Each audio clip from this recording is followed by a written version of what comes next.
마태복음 5장 5절 기록된 계시의 말씀을 저와 여러분이 함께 합독하여 읽을 때에 살아계신 하나님의 음성으로 들리는 놀라운 은혜가 있기를 소망합니다. 함께 합독합니다. 온유한 자는 복이 있나니 그들이 땅을 기업으로 받을 것이미요. 아멘.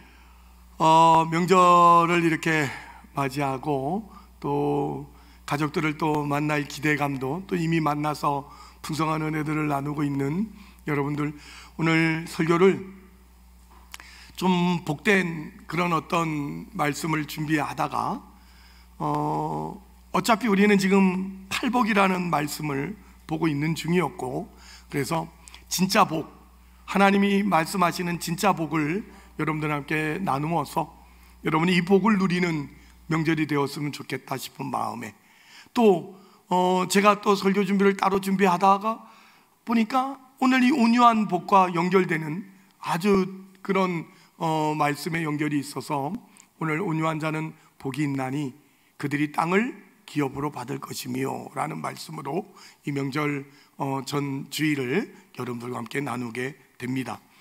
온유하다는 것은 사람이 하나님 앞에서의 어떤 그 심령상 느끼는 자기 자각의 상태를 이제 말하는데, 결국 하나님 앞에서 자기의 분수를 확인하는 증상이 뭐냐? 온유함이다. 이렇게 정의를 내릴 수 있어요.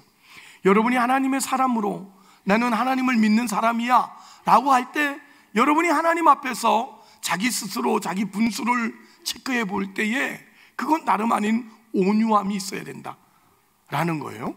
그런 부분들을 분명히 생각해야 되는데, 오늘날은 여러분에게 누군가 당신이 신자 됐다면 그 신자된 표가 뭐요? 당신 오늘 예수 믿고 사는데 그 예수 믿는 내용이 뭡니까? 아니면 여러분이 예수 믿은 사람으로서의 어떤 증상이 뭡니까? 이렇게 물어보면 요즘은 대부분 사람들이 난 지금 죽어도 천국 가는 확신이 있습니다 하는 어떤 확신, 어떤 분은 내 안에는 세상이 줄 수 없는 기쁨이 있습니다. 기쁨, 뭐 또 어떤 게 있을까요? 내가 예수를 믿어서 어마어마한 복을 받았다는 어떤 복의 크기, 뭐 이런 것들로 자꾸 여러분의 신자된 표, 여러분이 오늘 예수 믿고 사는 사람의 증상을 설명하는 경향들이 많이 있는데, 사실은 거기에 비해서 온유해졌다라는 얘기는 거의 등장하지 않는, 저는 예수 믿고 나서 많이 온유해졌어요, 이런 말은 거의 찾아볼 수 없는 그런 아쉬움이 분명히 있습니다. 성경에서는 온유함이 하나님 앞에서의 자기 분수를 확인하는 증거라고 말씀하는데, 우리에게는 예수 잘 믿었어, 기도 많이 해서 교회 오래 다녀가지고 목사, 장로, 권사 돼서 뭐 때로는 더 이렇게 성령의 어떤 체험을 해서 능력을 가져서 더 강팍해지고, 절대 손해 안 보고, 절대 남한테 욕 안 먹고, 지고는 못 살고, 그런 예수 믿는 사람들이 얼마나 많은지 몰라요. 얼굴에 따뜻함은 없어지고 예수 믿어가지고 그냥 냉정한 얼굴만 가득한 그런 성도들 너무 많습니다. 사실은 예수를 믿는 표, 여러분이 신자된 표는 오늘 성경대로 말하면 온유함입니다. 여러분, 오늘 그 온유함의 복이 여러분 가운데 가득하기를 주의 이름으로 먼저 축복합니다. 또 말씀드리지만 이 마태라는 저자가 이 마태복음을 쓸 때에 이 신자된 증상, 이 표를 온유라는 것으로 지금 이렇게 굳이 고집하는 이유가 뭐냐? 이 글을 쓰는 당시의 분위기는 온유하다는 것은 비굴한 것, 또 아니면 굴종하는 것과 같이 이런 단어들과 자꾸 혼돈되어 있었기 때문에 온유하다는 것은 노예들이나 힘없는 어떤 비천한 부류의 사람들이 억울함이나 또는 어떤 불이익을 당할 때 반발할 힘이 없어서 어쩔 수 없이 그냥 참고 감수할 수밖에 없는 상태에 있는 것을 온유한 상태인 것처럼 혼돈하는 시대가 바로 이 마태복음을 기록했던 유대인들에게 있었던 상태였어요. 그런데 우리가 분명히 오늘 기억하실 것은 성경이 우리에게 가르치려는 이 온유함이라는 이 단어는 사실은 그런 차원이 아니고 정말 중요한 거예요. 우리 마음속에 있는 어떤 악의, 분노, 심판, 어떤 복수심, 이런 것, 심령의 나쁜 상태에서 벗어난 이렇게 그 마음의 상태를 온유함이라 이렇게 말해요. 여러분, 온유함이라는 것은 우리 지난주 우리 중고등부 설교하면서도 온유를 저는 이렇게 표현을 했는데 야생마를 훈련시키는 것 같다 이렇게 말씀드렸어요. 그건 1차적인 단계고, 더 깊이 말씀 안에 들어가 보면 온유함이라는 바로 이거예요.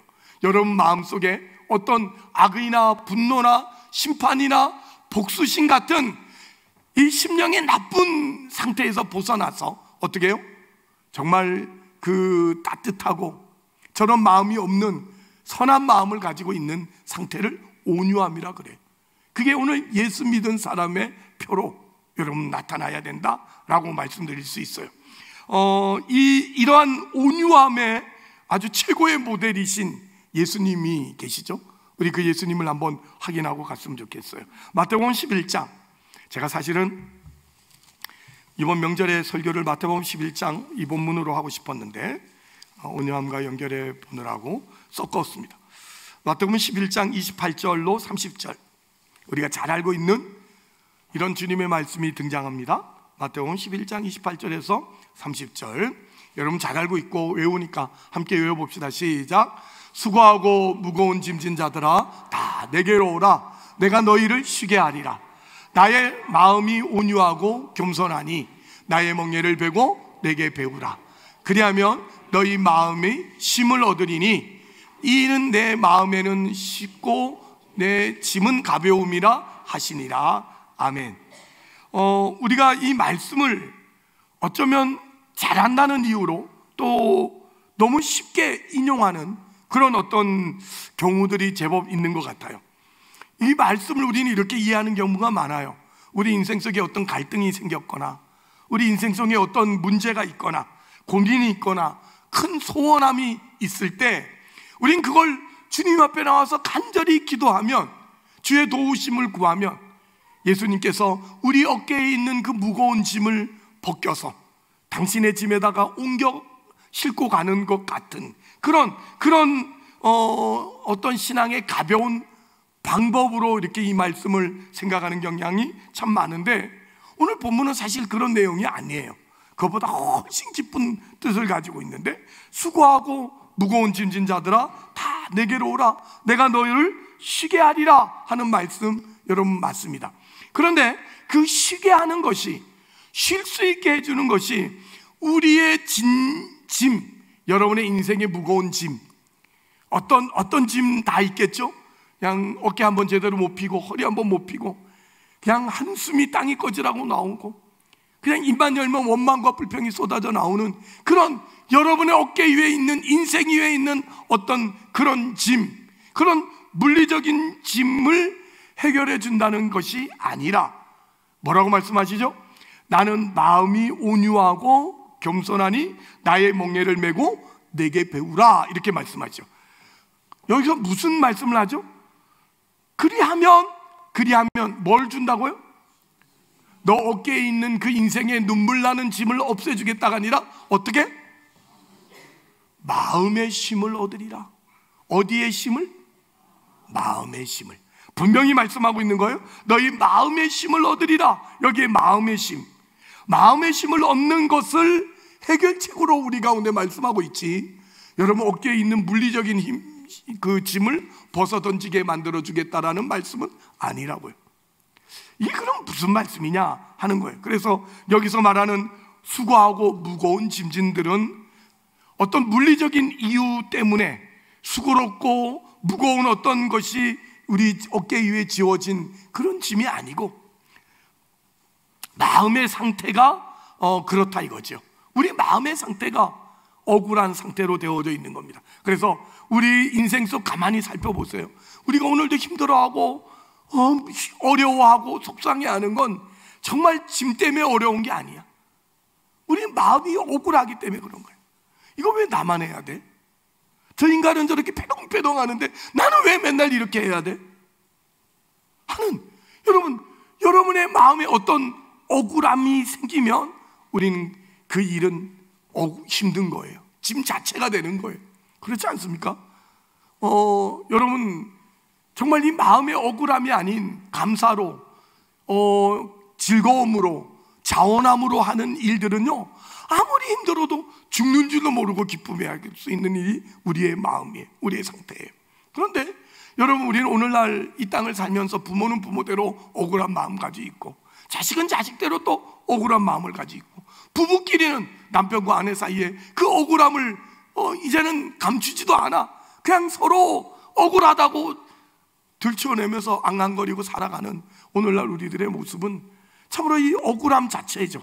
무거운 짐을 지고 있어서 왜 나만 이렇게 죽을 것 같아 하고, 왜 너는 이렇게 잘 사는데 나는 이렇게 힘들어야 되냐고, 이런 소리를 그냥 입 밖에 내가면서 오늘 우리가 살고 있는 그런 모습들은 참으로 안타까운 모습들인데, 이게 바로 우리의 억울한 짐이죠. 억울한 짐. 그런데 주님께서 우리에게 말씀하시기를 그 쉼, 마음의 쉼을 얻게 해주시는데, 마음의 쉼을 얻는 방법이 뭐냐? 이는 내 멍에는 쉽고 내 짐은 가벼우니 이 방법을 배워라, 이거죠. 내게 와서 배워라 이거요. 뭘 배우느냐고요? 짐지는 법을 배워라. 짐지는 법을 배워라. 나는 내 짐이 쉽고 가볍다, 이거예요. 여러분, 예수님이 진 짐이 쉬워요? 여러분, 절대로 쉽지 않습니다. 물론 가볍지도 않습니다. 여러분, 예수님이 이 땅에 와서 진 짐은 사실은 천지를 창조하시고 인간을 만들어 놓고 그 앞에 범죄한 우리 인간 때문에 예수님이 이 땅에 오셔서 어떻게 해요? 우리 손에 죽습니다. 이것만큼 억울한 일이 어디 있겠어요? 이것보다 더 억울한 일이 이 세상에 또 어디 있겠냐고요. 힘들다면 여러분, 십자가를 지고 죽는 것보다 더 힘든 일이 어디 있겠어요? 여러분, 인류가 만들어 놓은 최고의 그 형틀이 십자가예요. 이 십자가라는 형틀은 고통은 고통대로 당하고 죽는 것은 늦게 죽게 알기 위해서 만든 게 십자가 형틀이에요. 그냥 고통 가운데서 빨리 죽지 않게 만들었어요. 그래서 고통을 당하다가 죽게 만드는 그 형틀을, 그게 주님이 지신 십자가예요. 근데 그 짐이 안 힘들다고요? 그 짐이 쉽다고요? 가볍다고요? 여러분, 우리 물리적으로는 절대로 쉽고 가벼운 짐이 아니에요. 그런데 주님이 우리에게 이걸 배우라 그러죠. 예수님이 짐지는 방법을 배우면 우리 마음의 힘을 얻는데요. 왜 그렇습니까? 열쇠는 여기 있어요. 29절 함께 읽어봅시다. 시작. 29절, 나는 마음이 온유하고 겸손하니 나의 멍에를 메고 내게 배우라. 그리하면 너희 마음이 쉼을 얻는다, 이렇게 말씀하죠. 그러니까 여러분, 분명히 예수님은 우리의 죄와 사망에서 구원하시려고 이 땅에 오셨어요. 다른 방법을 쓰다가 안 돼서 어쩔 수 없이 십자가에 죽으시는 분이 아니고, 그 방법밖에 없어서, 예수님이 죽는 방법밖에 없어서 예수님은 처음부터 죽으러 오셨어요. 처음부터 죽으러 오신 그분이 이 모든 문제에 대해서 억울함이 아니죠. 내가 죽음으로 말미암아 이 수많은 영혼이 구원을 받아서 하나님과 화목되는 일을 보시자, 이건 억울한 게 아니라 마음에 어떤 주님의 하나님 앞에서의 감사, 하나님 앞에서의 어떤 뿌듯함, 이런 것들이 분명히 있었던 거죠. 그래서 예수님은 뭐라 그러냐면 내 마음은 온유하다, 이렇게 말합니다. 내 마음은 온유하다. 억울함이 아니고 억지가 아니라 정말로 자원하고 기쁘고 우리를 위한 즐거움으로 이 일을 하고 있는 예수님, 그 온유함입니다. 그에게 칙칙질을 가하고 그를 조롱하고 가시관을 그냥 강제로 머리에 칵 씌워버리고 얼굴에 침을 뱉어버리고 십자가에 매달아 놓고는, 야, 남은 구원하면서 너 자신은 구원하지 못하냐? 내려와 봐라, 그럼 우리가 너를 믿겠다, 뭐 이런 조롱을 하는데도 불구하고 예수님의 답이 뭡니까? 아버지요, 저들은 자기가 하는 일을 모르고 저럽니다. 주여, 저들을 용서하여 주옵소서. 이게 온유함의 완전한 모습입니다. 좀 더 설명을 드려볼까요? 온유함이라는 건 뭘까? 로마서 15장에 가시면 정확한 표현들이 나오는데, 로마서 15장, 사도행전 다음에요. 로마서 15장 259면 로마서 15장 1절, 예수님께서 가지신 이 온유함이 뭐며 그 이유가 뭐냐, 본질이 뭐냐 하는 거예요. 로마서 15장 1절 이렇게 말씀하고 있습니다. 믿음이 강한 우리는 마땅히 믿음이 약한 자의 약점을 담당하고 자기를 기쁘게 하지 아니할 것이라. 우리 각 사람이 이웃을 기쁘게 하되 선을 이루고 덕을 세우도록 할지니라. 그리스도께서도 자기를 기쁘게 하지 아니하셨으니 기록된 바 주를 비방하는 자들의 비방이 내게 미쳤나이다 함과 같으니라. 아멘. 진짜 온유함이란 건 뭐냐 할 때, 자기를 기쁘게 하지 않으셨다, 이게 온유함입니다. 그러니까 우리가 세상 살다 보면요, 우리가 살아가는 이 삶의 사회 속에는 똑똑한 사람, 잘난 사람, 또 성공한 사람, 능력 있는 사람, 이런 사람들을 자주 만나고 참 많습니다. 여러분, 똑똑하다든지 능력이 있다라는 것은 다른 사람과 이렇게 비교를 해서 내가 우월하다는 것을 증명하는 것으로 나타나서는 안 되는 거예요. 내가 똑똑하다는 것은 상대방이 무지하거나 어리석다라는 그 위에 서서 나는 똑똑해 이렇게 말하면 그건 똑똑한 게 아니에요. 그거는 정말 교만한 거고, 그건 정말 겁없는 사람입니다. 정말 똑똑하다는 것은 이런 거예요. 주변에 있는 사람들이 똑똑한 사람만이 가질 수 있는 어떤 그 보상들, 똑똑한 사람들만 가질 수 있는 어떤 그런 그 힘들을 주변에 있는 사람들에게 나누어 주어서 그들이 함께 그 똑똑한 사람이 누리는 보상을 함께 누릴 수 있도록 도와주는 것, 똑똑한 사람이 가질 수 있는 어떤 그런 그 힘을 내 주변에 있는 사람들에게 그걸 나누어 주는 것, 그걸 똑똑함의 본질이라고 말하는 거예요. 그게 정말 똑똑한 사람이에요.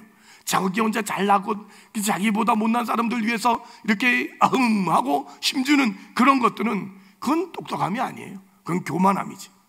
여러분, 우리 주변에 능력 있는 자가 있고 지식 있는 사람들이 있고 고귀한 사람들이 분명히 있어요. 그가 가진 고귀함이나 그의 실력 있음이 다른 사람들의 누추함과 부족함과 아니면 또 열악함을 들추어내서 그걸 증명해내는 그런 데 쓰는 것이 아니고, 그 고귀한 사람이, 그 잘난 사람이 있음으로 인해서 우리 모두가 혜택을 입는, 우리 모두가 즐거워하고 또 삶의 윤택해짐을 갖는 그런 일들이 있어지는 것, 그게 똑똑한 거예요. 그게 하나님이 우리에게 주신 거예요. 그런데 우리 주변을 보면 어떻습니까? 똑똑한 사람 많고 능력 있는 사람 많은데, 여러분, 그 똑똑하고 능력 있는 사람들 그 의시되고 잘난 체 하는 거 어쩔 수 없이 당하고는 살지만 우리 마음에는 얼마나 참 그 불편함이 많습니까? 그래, 네 잘났다. 여러분은 고상해서 네 잘났다 그리고 저는 무식해서 네 똥 굵다 이렇게 말해요. 우리 다 그럴 수밖에 없는 그런 삶을 살아요. 얼마나 눈꼴 살았고 치사하고 재수덩어리인지.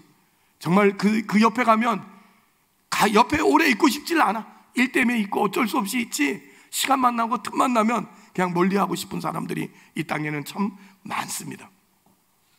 예수님께서 우리에게 보여주신 행동, 예수님께서 오셔서 우리에게 가르치시고 우리에게 목표하시는 건 바로 이겁니다.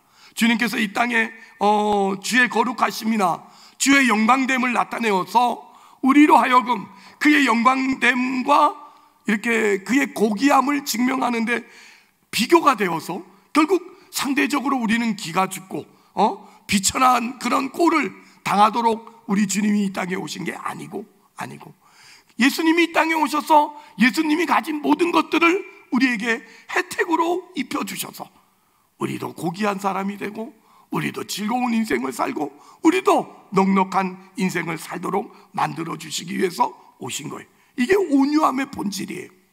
여러분, 더 적극적인 말씀 한 구절 보고 갑시다. 자막에 고린도후서 8장 9절. 고린도후서 8장 9절 제가 읽습니다. 우리 주 예수 그리스도의 은혜를 너희가 알거니와 부요하신 이로써 너희를 위하여 가난하게 되심은 그의 가난함으로 말미암아 누구를? 우리를 부요하게 하려 하심이라. 아멘. 예수님이 부요하신 고 예수님이 영광된 분이고 예수님이 고귀하신 분으로 이 땅에 오셔서 우리가 얼마나 가난한 존재고 우리가 얼마나 못나고 형편없는 존재인가를 확인시키기 위해서 오신 것이 아니고 어떻게 해요? 당신의 부유함을 풀어서 우리의 가난함을 메워주시려고 오신 분이 바로 예수님이다. 이걸 뭐라 그런다?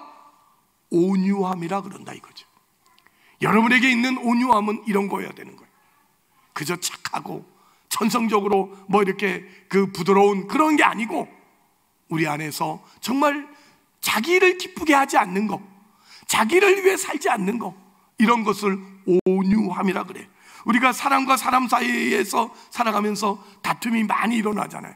참 좋은 일도 있지만 그 좋은 일보다는 언제나 이 다툼이 늘 이렇게 일어나는데 그 다툼은 대부분 이런 거예요. 미치지 않으려는 싸움, 지지 않겠다라는 싸움.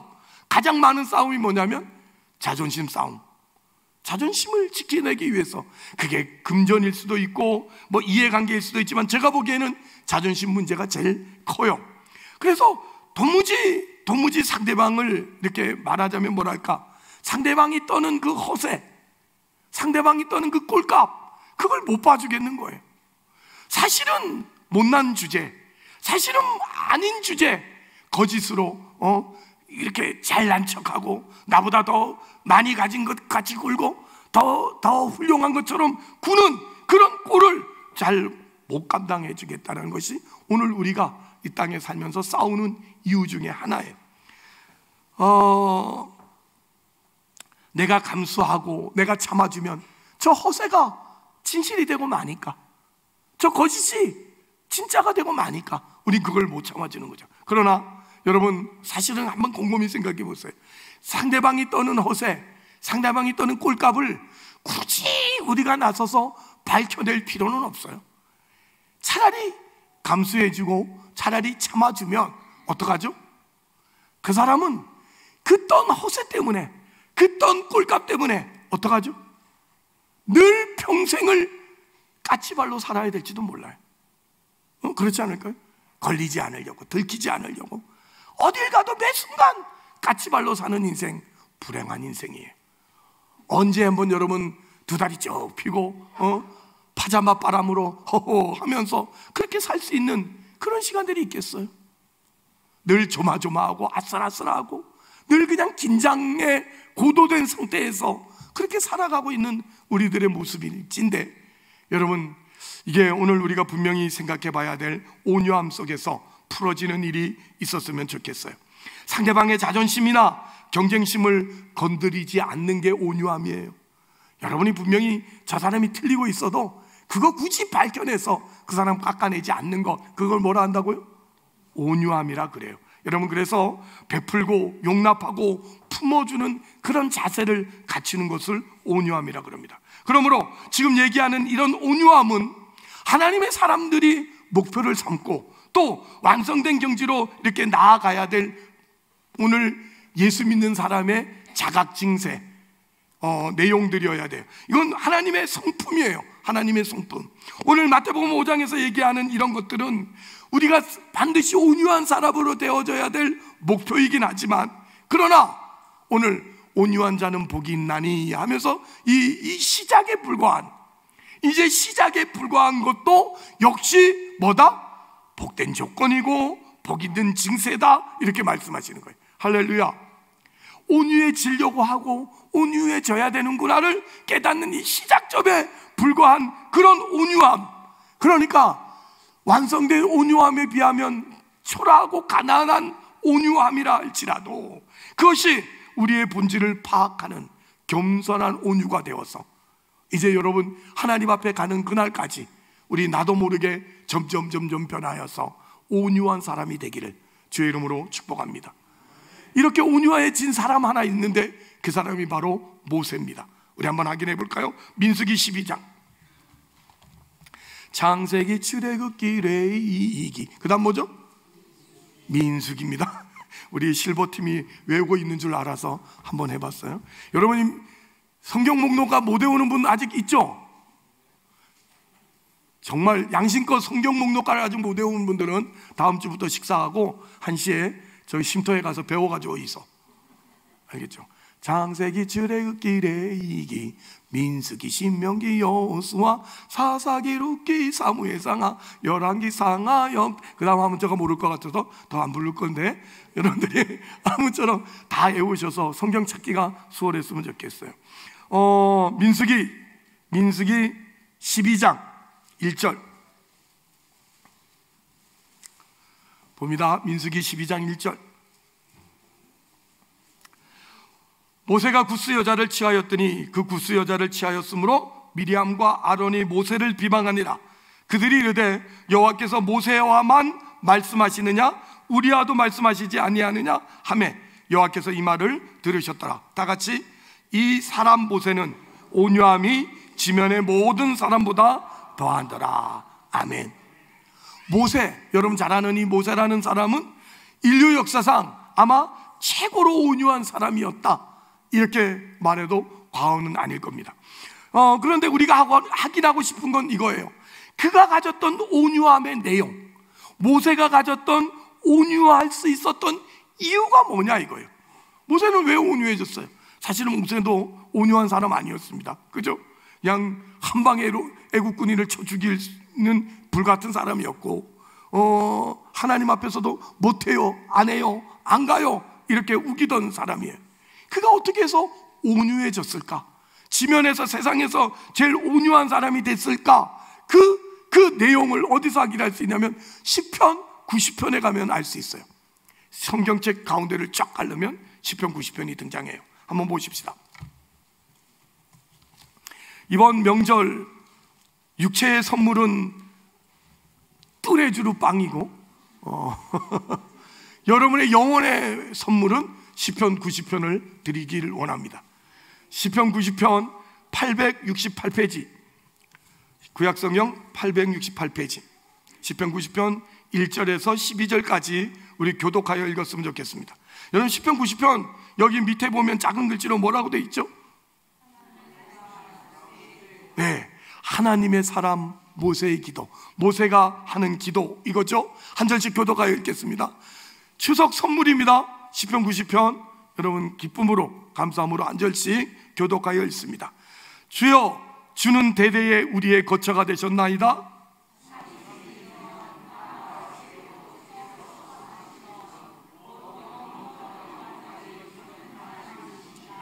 주께서 사람을 티끌로 돌아가게 하시고 말씀하시기를 너희 인생들은 돌아가라 하셨사오니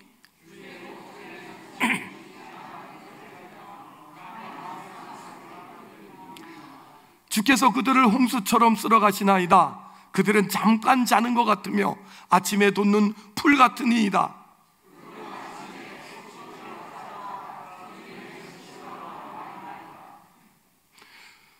우리는 주의 노에 소멸되며 주의 분내심에 놀라나이다.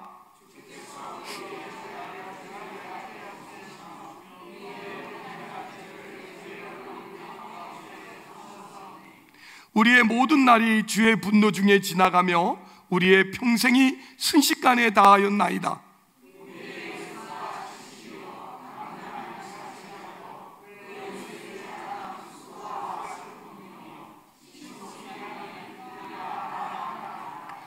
누가 주의 노여움의 능력을 알며 누가 주의 진노의 두려움을 알리까?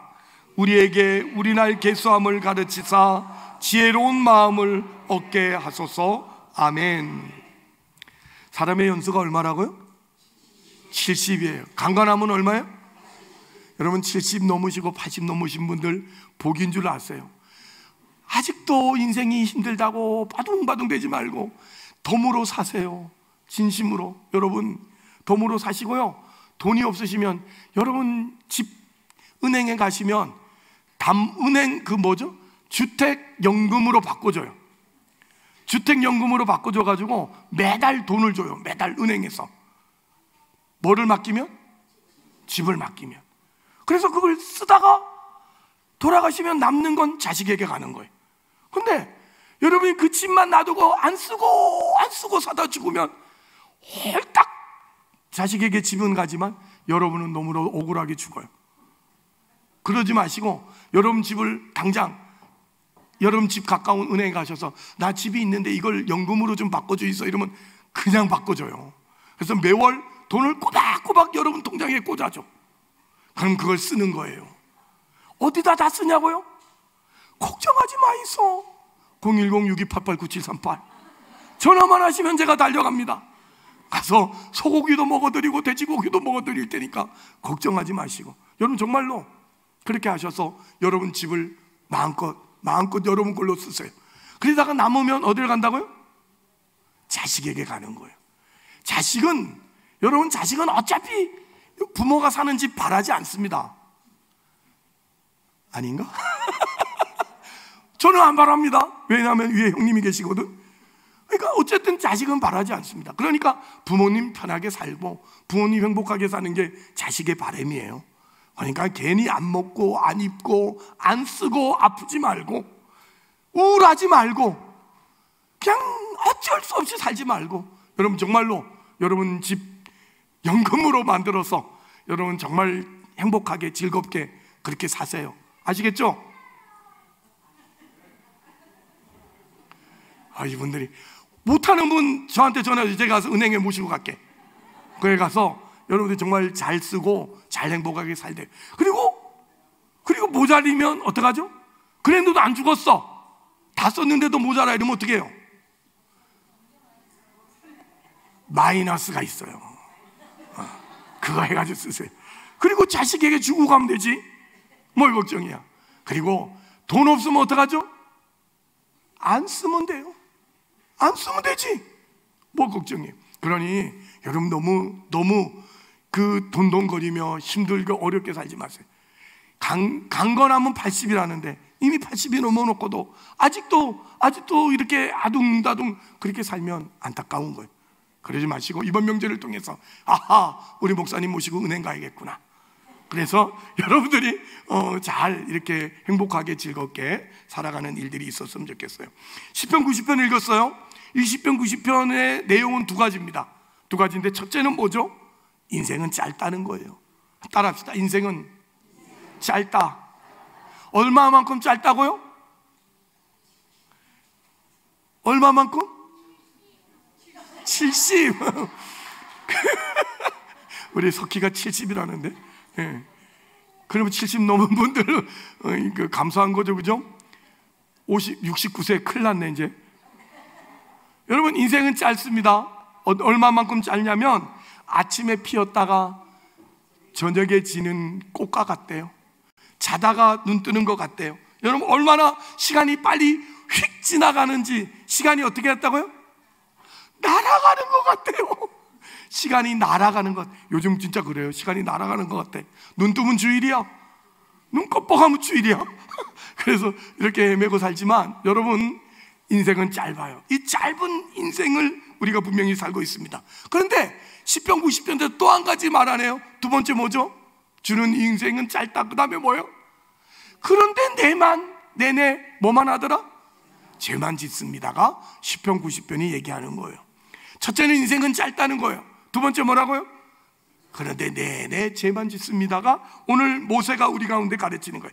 그 짧은 기간, 짧은 인생을 알량한 자존심 지키느라고, 그 알량한 자존심 지키느라고 싸우다가 다 헛되이 지나가고 결국 우리는 주의 진노 중에 인생을 마감하고 만나는 것을 모세가 자기 인생 그저 한두 사람을 통해서 본 게 아니라 어떻게 해요? 출애굽한 이스라엘 백성 장정만 60만 명, 그러면 아이와 어른 다 합치면 300만이 넘는 그 인생의 지도자로서 무려 40년 동안 그들을 지켜보면서 배운 게 시편 90편이에요. 인생은 300만을 통해서 보더라도 40년을 지켜봐더라도 그들은 그 짧은 인생 죄만 짓고 살더라 이거죠. 그래서 그들의 인생 속에는 지혜로운 사람이 없고 더 중요한 것을 가려내고 생각하는 사람 없고 그걸 준비하는 사람도 없고 모두가 그냥 악을 쓰다가 죽어가더라. 이 말이 모세가 오늘 하고 있는 거예요. 그걸 지켜본 모세는 아하, 인생이란 그런 거구나를 깨닫게 되자 드디어 뭐한 사람이 됐다고요? 온유한 사람이 됐더라 이거예요. 모두가 깎으래봤자 며칠 남지 않았더라 이거예요. 인생이란 그렇더라는 거예요. 깎거리며 그냥 다 잡아먹을 것처럼 아우성을 쳐봤자 평생 큰 소리 치는 것 같더니, 평생 큰 소리만 치고 살 것 같더니 어느 날 소식이 없어서 보니까 죽었다는 거야. 묘가 어딘지도 몰라. 그런 인생이 되고 말더라 이거예요. 또 하나는 뭐죠? 그런 사람에게 이래라 저래라, 왜 그 모양이냐, 왜 그것밖에 안 되냐 해봤자 헛것이더라 이거예요. 소용이 없더라 이거예요. 그래서 할 줄 아는 게 그냥 길을 쓰고 악을 쓰는 것밖에 없는 인생, 그 인생을 아는 자 되어서 내 남은 날 계수하여서 지혜로운 마음 주셔서 어떤 사람이 되라? 온유한 사람이 되자 이거예요. 우리가 온유해지는 데 있어서 이런 이해는 너무도 필요해요. 여러분 오늘 꼭 기억하십시다. 여러분이 늘 속상해하는 건 이거예요. 누가 나를 속였다 이거지. 저놈이 나한테 거짓말했다 이거야. 여러분 그렇다고 해서 화낼 필요가 사실은 없어요. 거짓말한 사람, 속인 사람 사실은 모르고 했다는데 할 말이 없잖아. 그 사람은 진짜인 줄 알고 그랬대. 진짜인 줄 알고 그랬다는데 화낸들 무슨 소용이 있겠어요? 안 그래요?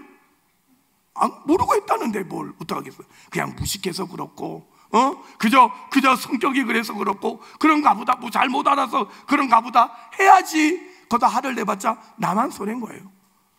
여러분 화내면 이 우리 몸에서 나쁜 세포가 생겨서 여러분 금방 암에 걸려요. 그러니까 화내지 마세요.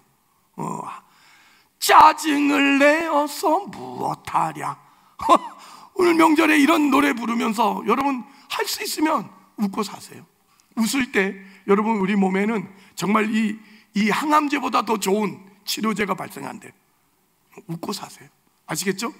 그런데 우리는 늘 그냥 짜증내요. 그래서 몰라서 속인 사람은 그렇다 치더라도 저놈은 알고 속였다 이거야. 저놈은 알면서 나에게 속였다 이거야. 그래서 못 참아주겠대. 여러분 사실은 제가 목회를 하면서 인생을 만나보면서 깨닫는 거예요. 사실은 더 서운한 건 몰라서 거짓말하는 사람이 더 서운할 때가 더 많아요. 나하고 산 세월이 얼마야? 저하고 산 세월이 18년이야. 그런데 몰라서 그랬대. 생각해보면 알 것 아니야. 우리 목사님 그런 분 아니야. 저 사람 그런 사람 아니야. 이렇게 생각할 법도 안 돼. 그냥 홀박 속아가지고 그냥 다 떠들고 다녀. 그래 참 안타까워요. 그래도 뭐 어쩔 수 없는 거예요. 그런데 제가 보기에는요, 알고 속이는 사람, 일부러 속이는 사람, 그 사람에게는 더 화낼 필요가 없습니다. 뭐 알고 그러는데 나 죽어봐라, 너 죽어봐라 그러는 사람한테 화내니 뭐 하겠어. 내가 더 손해지. 오히려 알고 그런 사람은 가서 씩 웃으면서 뭘 그러세요? 이러면 그 사람이 더 염장일 찔러가지고 빨리 죽읍시다. 그러니까 여러분 걱정하지 마시고, 여러분 그런 화낼 필요가 없어요. 인생사 그렇게 화내면서 살아봐야 나만 손해더라. 악각거리는 거 여러분 사실은 어때요? 여러분이 못 참아서 막 사실 한번 떨듯이 펄펄펄 떨면 막 악을 쓰이고 하는 건 이길 힘이 없어서 그런 거잖아. 집에 있는 똥개가 왜 왕왕 짖는지 아세요? 이 덤빌 힘은 없고 그냥 지잔이 아깝고 해서 엉엉거리는 거예요. 여러분 자연 세계를 보세요. 자연 세계를, 그 동물의 세계를 한번 보시라고. 힘없는 것들만 독을 가지고 살아요. 그죠? 힘없는 것들만 독이 있어요. 힘 있는 거는 독이 없어요. 독 있는 힘 있는 거 보셨어요? 없어요. 근데 힘없는 것들만 독을 몰래 가지고 있다가 팍 쏴가지고 이렇게 죽이고 공격하고 이러지만 힘 있는 것들은 그럴 필요가 없죠. 힘이 있으니까. 여러분 정말 기억하세요. 여러분이 힘이 있으면 어떻게 해요? 힘 있는 사람이라면 참으셔야 돼요. 힘 있는 사람이 참으셔야 된다고. 그래서 여러분이 어떤 괘씸하다, 저런 것들은 내버려두면 안 된다 불러서 그냥 매우 쳐라 뭐 이러지 말고, 너 그래가지고 인간이냐, 너 그래서 목사냐 이렇게 따지지 말고 어떻게 한다고요? 참아내는 거예요. 그냥 내버려 두는 거예요. 내버려 두는 거예요. 강한 자의 미덕이 뭐라고요? 강한 자의 미덕이 뭐예요? 아량입니다. 아량. 따라합시다. 아량.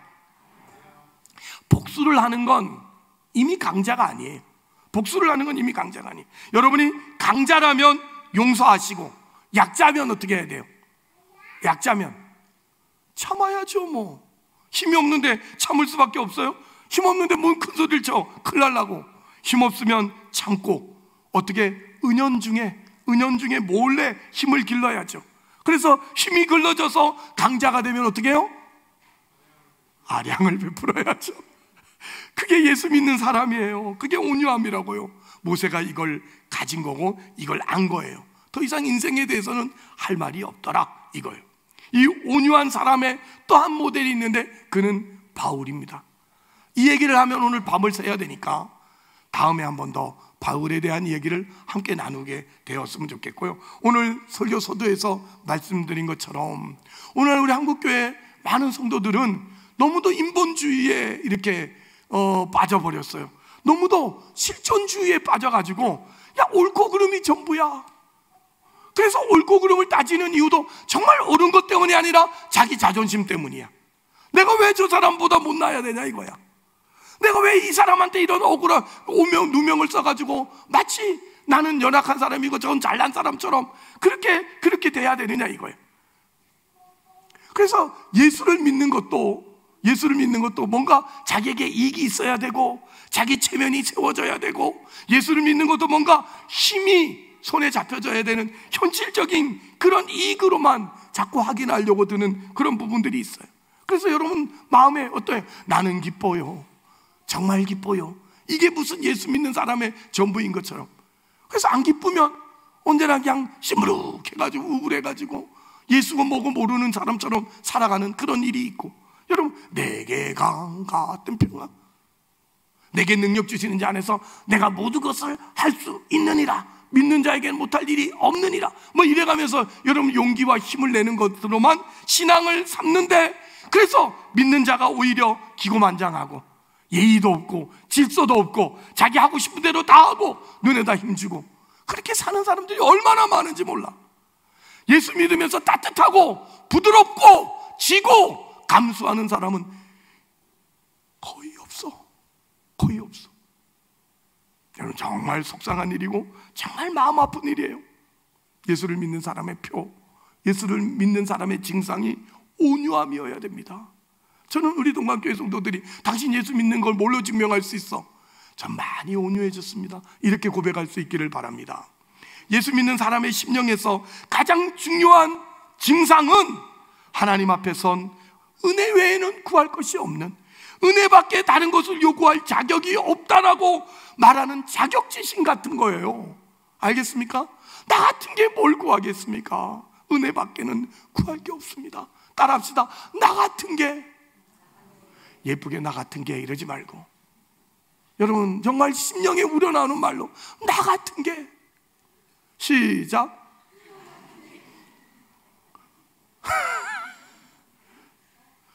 나 같은 게 뭘 더 구하겠어요? 은혜밖에는. 안 그래요? 안 그렇습니까? 여러분 우리가 하나님 앞에 구할 건 사실 은혜밖에 없어요. 누구에게도 악을 악으로 갚아서는 안 되는 사람이 예수 믿는 사람이에요. 우리는 복수할 수 없어요. 가만히 숨어 있다가 누구를 이렇게 도구로 콱 찔러서 그렇게 죽일 수 있는 그런 사람들이 없어요. 하나님 없이는 아무리 착한 사람도요, 아무리 뭐랄까 천성적으로 유하다 할지라도요, 인간과 인간 사이에 온유함이란 있을 수 없습니다. 참고 용서하고, 여러분 왜 참을 수 있죠? 왜 용서할 수 있죠? 뒤가 있으니까 하나님이 그걸 인정해주고 하나님이 그걸 잘했다 그리고 하나님이 우리에게 보상 줄 거니까 우린 참을 수 있고 용서할 수 있는 거예요. 그런데 하나님이 없는 사람은 참을 수 없죠. 용서할 수 없죠. 이판사판이죠. 안 그렇습니까? 근데 우리 예수 믿는 사람은 참을 수 있는 거예요. 여러분이 예수 믿는다는 것은 참을 수 있는 사람이 됐단 얘기예요. 용서할 수 있는 사람이 됐단 말이에요. 이게 오늘 우리가 분명히 놓치지 않아야 될 거죠. 왜? 하나님이 우리를 보고 계시고 하나님이 우리 뒤를 영원으로 만들어 놓으셨으니까 이제 하나님 앞에서 서면 우리에게 잘했다 칭찬하실 하나님이 계시니까 우린 그분 앞에서 오늘도 참고 견디며 훈련받으며 온유해지는 사람이 되어야 되는 것입니다. 그러니 저와 여러분이 믿음이 적다, 받은 복이 적다, 가진 힘이 없다, 이런 걸로 절대 낙심하고 절망하지 마시고 여러분이 정말 예수 그리스도를 닮은 온유한 사람이 되세요. 나는 왜 맨날 이 모양이지? 나는 왜 맨날 당하고 살지? 나는 왜 맨날 이런 수모를 겪어야 되지? 그런 느낌이 들거든. 아하, 하나님이 나를 온유하게 만드는 과정이구나. 나에게 온유해지라고 하시는 일이구나. 그래서 지고 살고 참고 살고 용서하며 사는 이것이야말로 내가 하나님 앞에서 승리하고 하나님 앞에서 인정받을 수 있는 길이라는 것을 여러분들이 분명히 확인하여서 그 위에 여러분의 신앙 인생을 만들어갈 수 있기를 바랍니다. 하나님을 의지하고 사는 삶에 우리만이 아는 하나님의 보상이 있다는 것을 믿고 여러분이 영원함을 소유하고 있는 사람으로서 오늘도 치고받고 끝내지 말고 이판사판 살지 말고 그저 참아주고 용서해주고 견뎌내어서 여러분이 예수 믿는 사람으로서 더 아름다워지고 여러분 때문에 여러분 가족이 즐거운 명절을 맞이하고 예수 믿는 여러분 때문에 뭐랄까요? 위로를 좀 받고 그런 명절이 될 수 있는 그런 은혜가 있기를 주의 이름으로 축복합니다. 기도하십시다. 하나님 아버지, 은혜를 감사합니다. 우리가 하나님의 자녀요, 그래서 우리의 심령이 가난하고 온유할 수밖에 없는 것을 오늘 말씀을 통해서 확인합니다. 우리는 악의, 분노, 심판, 복수심 이런 것을 가지고 사람을 만날 수 없습니다. 하나님이 그것을 싫어하시기 때문입니다. 우리가 가져야 되는 마음은 용서하는 마음입니다. 원수를 사랑하는 거고 선을 악으로 이기는 겁니다. 그래서 우리가 아무든지 나를 따라오려거든 자기를 부인하고 자기 십자가를 지고 나를 쫓을 것이니라 말씀하신 이런 온유함이 우리 안에 있음을 확인하게 하여 주옵소서. 기도 좀 한다고 하나님께 무슨 복을 받았다고 교회에 무슨 증식자가 되었다고 기고만장하고 남들을 무시하고 의시되는 그런 마음을 벗어버리고 온유, 겸손, 양보, 용서, 긍휼 이런 것들로 주님을 따르고 충성된 마음으로 주님 앞에 서는 우리 모두가 되게 하여 주옵시고 이번 명절에 예수 믿는 우리 때문에 모든 가족이 다 회복의 은혜를 경험할 수 있도록 복을 더하여 주옵소서. 예수님의 이름으로 기도합니다. 아멘.